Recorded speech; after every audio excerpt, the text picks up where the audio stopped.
எல்லாருக்கும் வணக்கங்க. ரொமான்டிக் ரவுடியோட எத்தனாவது வாய்ஸ் ஓன் வாய்ஸ்ன்னு தெரியல, மறந்து போச்சு. இருந்தாலும் எல்லாருக்கும் வணக்கம். இன்றைக்கி நம்ம எங்கே இருக்கோன்னு பார்த்தீங்கன்னா பெங்களூரில் இருக்கோங்க. மொழி தெரியாத ஊர் தான், பட் இருந்தாலும் ரொம்ப செம்மையாக நல்லா இருக்குது இந்த ஊர். இதில் என்ன கட்டுறது உங்களுக்கு, என்ன ஸ்பெஷலு? இந்த தெரியுது பார்த்தீங்களா, இதுதான் மாலு. இங்கே நிறையா மால்ஸ் நிறையா இருக்கும். அதே மாதிரி நீங்கள் ஏதாவது வாங்கணும், ரேட்டு கம்மியாக வாங்கணுன்னா நீங்கள் பெங்களூரில் வந்து வாங்கிக்கலாம். இதுக்கப்புறம் என்ன சொல்கிறது, ஓகே, நான் ஒரு இடத்துல பொசிஷனில் உட்காந்துக்கிறேன். இப்போ நான் எங்கே உட்காந்துருக்கேன்னா, கஸ்டமர் வந்து மால்குள்ளே போயிருக்காங்க. ஸோ அவங்க திங்ஸ் வாங்குறதுக்காக போயிருக்காங்க. ஸோ அதனால் நான் அவங்களுக்கு வெயிட்டிங்கில் இருக்கிறதுக்காக நான் உட்காந்துருக்கேன். அதுக்கப்புறம் வந்து பார்த்தீங்கன்னா இதுதான் அந்த மாலு. ஆக ஒரு பொண்ணு பார்த்துட்டு இதுக்கு ஏதாவது பாட்டிட்டு போட்டால் நல்லா இருக்குன்னு நினைக்கிறேன். ஓகே, தண்டானே தண்டானே. யாராவது எடிட்டர் இருந்தீங்கன்னா அந்த பொண்ணு என்னை பார்க்குற நேரத்தில் ஒரு இதை போட்டுருங்கப்பா, ஒரு பாட்டை ஒன்று போட்டுருங்க, அந்த உட்காந்துருக்குது. ஓகேங்களா? அதுக்கப்புறம் நிறையா பேர் இங்கே பேண்ட் சட்டை போட்டு தான் சுற்றுறாங்க பொண்ணுங்களும். நம்ம ஊர்லலாம் பாவாடை தாவாணி, இந்த சேலை இதெல்லாம் பார்த்துருப்போம்.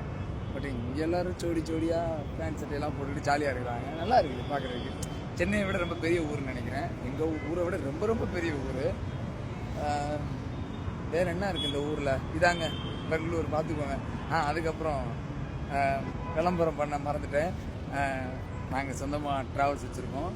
நான் ஆல்ரெடி சொன்ன மாதிரி தான், இந்தியாவில் நீங்கள் எங்கே போகணுன்னாலும் எங்களோட ட்ராவல்ஸை நீங்கள் புக் பண்ணிங்கன்னா கண்டிப்பாக குறைந்த விலையில் சிறந்த சேவை அளிக்கப்படும். அதுக்கப்புறம் வேறு என்ன சொல்கிறது, நிறையா யோசிச்சு வச்சுருக்கேன், சொல்லணுன்னு இருக்கு. இருக்குங்க சொல்கிறேன். சார்ஜ் வேறு எவ்வளோ இருக்குன்னு தெரியல, கம்மியாக தான் இருக்கும். பட் இருந்தாலும் நான் சொல்லி முடிச்சேன். ஓகேவா? இதை கட் பண்ணிலாம் போட தெரியாது. போர் எடுத்துச்சுன்னா மன்னிச்சுக்கோங்க. இதில் ஏதாவது குத்தங்குறை இருந்துச்சு உங்கள் வீட்டுக்குள்ளே நினச்சி மன்னிச்சு விட்டுருங்க.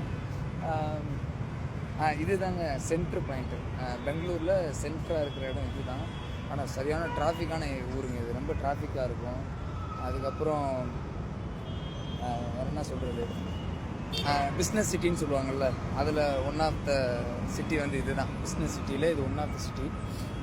அதுக்கப்புறம் வேறு என்ன, உங்களுக்கு யாருக்காவது பெங்களூரில் உள்ளவங்க எங்கேயாவது வெளிநாட்டில் இருந்தீங்கன்னா, உங்கள் சொந்த ஊருக்கு நீங்கள் வரணுன்னா, நீங்கள் தமிழ்நாட்டில் வேறு எங்கேயாவது டிக்கெட் போட்டிருந்தீங்கன்னா அங்கேருந்தே உங்களை அங்கேயே பிக்கப் பண்ணி உங்கள் ஊரில் வந்து நாங்கள் வந்து உங்களை கொண்டு போய் விடுவோம். அதே தான், குறைந்த விலையில் சிறந்த சேவை அளிக்கப்படும். அதுக்கப்புறம் வேறு என்ன, இப்போ நான் உங்கள்கிட்ட என்ன சொல்கிறது, இதுக்கு முன்னாடி நான் போட்ட ஒரு வீடியோ வந்து ரொம்ப நல்லா போயிட்டு இருந்துச்சு, நல்லா போச்சு. அதுக்கு எல்லாருக்கும் ரொம்ப ரொம்ப நன்றிங்க. அதுக்கப்புறம் வந்து இந்த என்னது இந்த இது என்ன, நிறைய பேர் வந்து இப்போ பாட்டு கேட்டிருக்கீங்க. கொடுக்கக்கூடாதுன்றது என்னோட எண்ணம் கிடையாது. பட்டு பாட்டு கண்டிப்பாக நான் சொந்தமாக எழுதி தான் பாடுவேன். சினிமா பாட்டு எனக்கு பாட வராது, நம்ம வயசுக்கு அவ்வளோலாம் சூட்டபுளாக இருக்காது. ஸோ நான் உங்கள் எல்லாருக்குமே நான் பாட்டு கொடுக்குறதுக்கு நான் ட்ரை பண்ணுறேன். ஒரு கமெண்ட்ஸாக எடுத்து கண்டிப்பாக நான் எல்லாருக்குமே பாட்டு கொடுத்துருவேன். பட் கொடுக்கக்கூடாதுன்றது என்னெல்லாம் கிடையாது. ஓகேவா? ஸோ மறுபடியும் ஒன்ஸ் அகைன் என்னோடய விளம்பரம். சொந்தமாக ட்ராவல்ஸ் வச்சுருக்கேன். கண்டிப்பாக உங்களுக்கு தமிழ்நாட்டில் எங்கேயாவது வெளியே போகணும், கோயிலுக்கு போகணும், எங்கேயாவது போகணுன்னா இஸ்மி கேப்ஸோட ஓனரு ராஜாவை நீங்கள் தொடர்பு கொள்ளணும். யாருக்காவது வேணும் நீங்கள் டிஎம் பண்ணுங்கள். டிஎம்மில் கண்டிப்பாக உங்களுக்கு ரிப்ளை அளிக்கப்படும். ஆனால் அதில் நான் ரிப்ளை பண்ணுறேன். ஓகேவா? அதுக்கப்புறம் வேறு என்ன சொல்ல, அப்படியே ஜாலியாக அப்படியே இருந்தால் பார்த்து சைட் அடிச்சுக்கிட்டு இருக்கிறேன், பார்த்துக்கோங்க. இதாங்க நாங்கள் ஒரு ரூபில் பார்த்துக்கிட்டு இருக்குது. அதுக்கு ஒரு சாங்கு போட நல்லா இருக்கும். ஏதாவது ஒரு லவ் சாங்காக போட்டு விட்ருங்க. ஓகேங்களா? நான் இப்போ வரட்டுமா? ஏதாவது குத்தம் இருந்தவங்க வீட்டு பிள்ளைங்க நினச்சி மன்னிச்சு விட்ருங்கப்பா.